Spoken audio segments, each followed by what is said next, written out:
I'm just glad I was able to go there, and I'm glad I was able to be a part of this. We at Lutheran Family Services of Virginia trace our roots back 130 years to the Lutheran Children's Home of the South in Salem, Virginia. Alumni of the home recently gathered to tour the old buildings, now student housing at Roanoke College, eat dinner and share memories of growing up together. I'm Wayne Smith. I went to the home in 1954, and I stayed there until 1968. My name is Lydia Webb, and I was Lydia Hyatt at the Lutheran Children's Home. My name is Annie Foley Smith. I was taken to the home when I was 8 years old. I lived there with all the kids, and now they're all my family. We love each other more each year. Paul Walters. I was at the home between 1960 and 71. Hi, my name is Deborah Waggy Clements. I was at the home from 1955 to 1968. I'm Sandra Jo Cobb Hughes.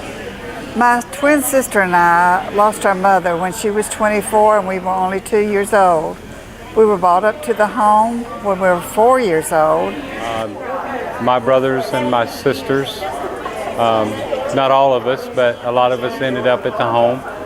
And we were one of the few families that were actually orphans later. We weren't orphans right away because when we went to the home, my father was still alive. But he was sick, so he couldn't take care of us. So we ended up at the children's home. I arrived in 1959, and the new advantages in the group living had not come about. We had one long room with little white hospital beds and one dress that we kept for Sunday. As the time went on that I stayed there, they got away from that type of sleeping arrangements, and we went into roommates with 4 to a room, 2 to a room, sharing bathrooms, and that was better. We still had group meals together. The farm discontinued, which I'm sure the guys who lived up there really missed the cows and the chickens. It was a lot different than what I was used to because we didn't have electricity at our house. We were very poor. I didn't know it, but then when we went to the home, first time I'd ever really had an experience with electricity.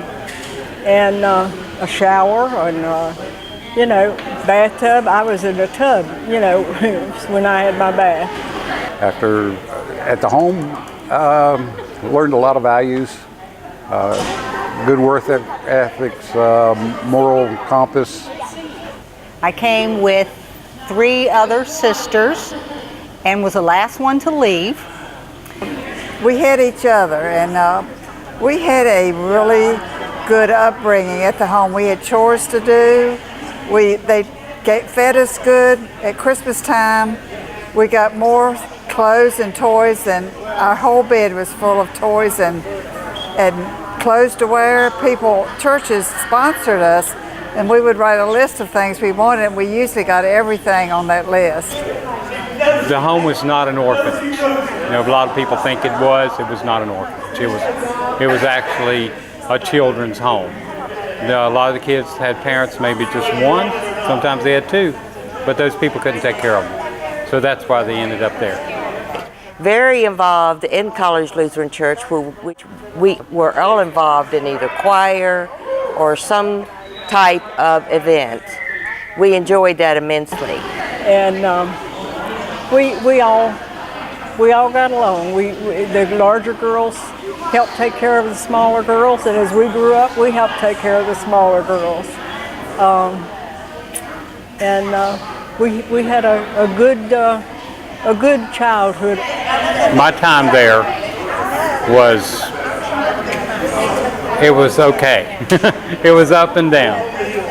As a matter of fact, I was telling my daughter this morning that Roy Hendrickson, who was superintendent most of the time when I was up there, he kept telling me, "Wayne, you need to find a place to go." I wasn't that bad, but Yeah, he helped me up there. He helped me out a lot, you know. Even though we argued a lot. But growing up, you know how it gets to be. But there were always lots of friends to be with. We went to Andrew Lewis High School, public school. We were involved in everything that we wanted to be involved in. And we had to go to church every Sunday, and we are going to that church still. It was a really good upbringing. We had chores to do. I mean, we had to scrub up our dining room floors every Saturday, and if they didn't like what they saw, we had to scrub them again. If we wanted to go to the movies, we had to scrub those floors again.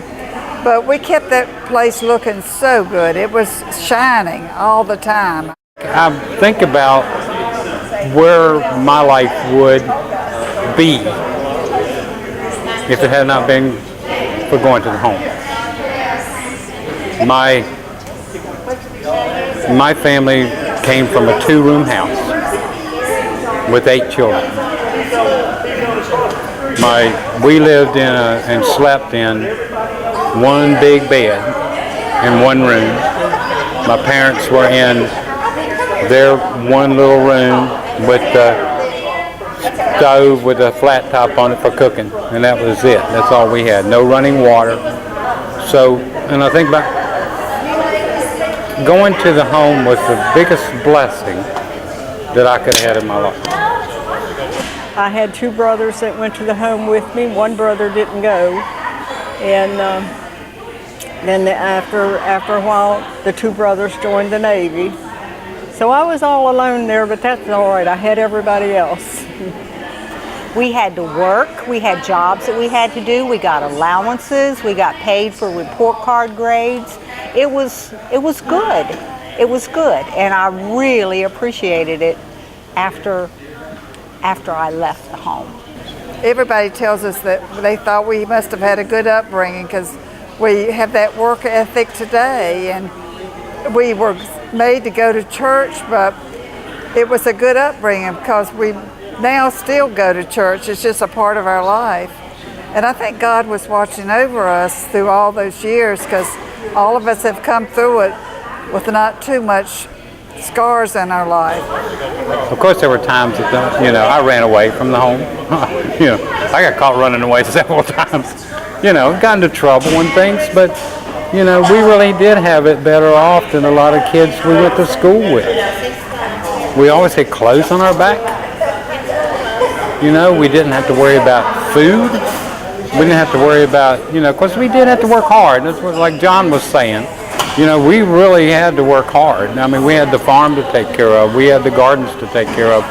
We had the orchards to take care of. And we had each other to take care of because we had to pick up after each other too. We had all these sisters that we come together every year, and it's just like a big homecoming, and we just love each other just like we were sisters. It's like we've never been apart once we get together again. There was hard times, good times, but overall, we enjoyed it because we not only had your family there, you had the whole family of the children there. But it was a wonderful experience, and I can see the advantages of it the older I get. And we weren't always civil. Believe me, trust me, we were like brothers and sisters, and we could get into arguments. And we had one loving lady that took care of us. Her name was Miss Viola Scott. She was like a mother to us, and you could not look at her and tell her a lie because she knew it. But she usually was more nourishing and just always took us, into her heart and took care of us, and we loved her to death, and she was kind of like a mother to us. So. And I feel bad because there were a lot of kids who resent living there. They never come back, and it hurts me because it wasn't bad. My sister, Loretta, another one, God bless her, she's passed too. She hated it, but she was treated like a queen, but she hated it. and she never came back, and she resented ever living there. But I don't think she realized, and I think there's a whole lot of them that never realized how blessed they were to be able to be a part of that home. And we are. I think about, we got a state representative. He just retired, state representative from West Virginia. We have lawyers, we have teachers, we have pastors, we have business people, servicemen and women. It's amazing what we've had and how people have just grown through their life out of their experiences with the home. We cherish some of those memories that we had, so never regret being at the home. I don't think I could have been blessed more if I'd been raised in a rich house.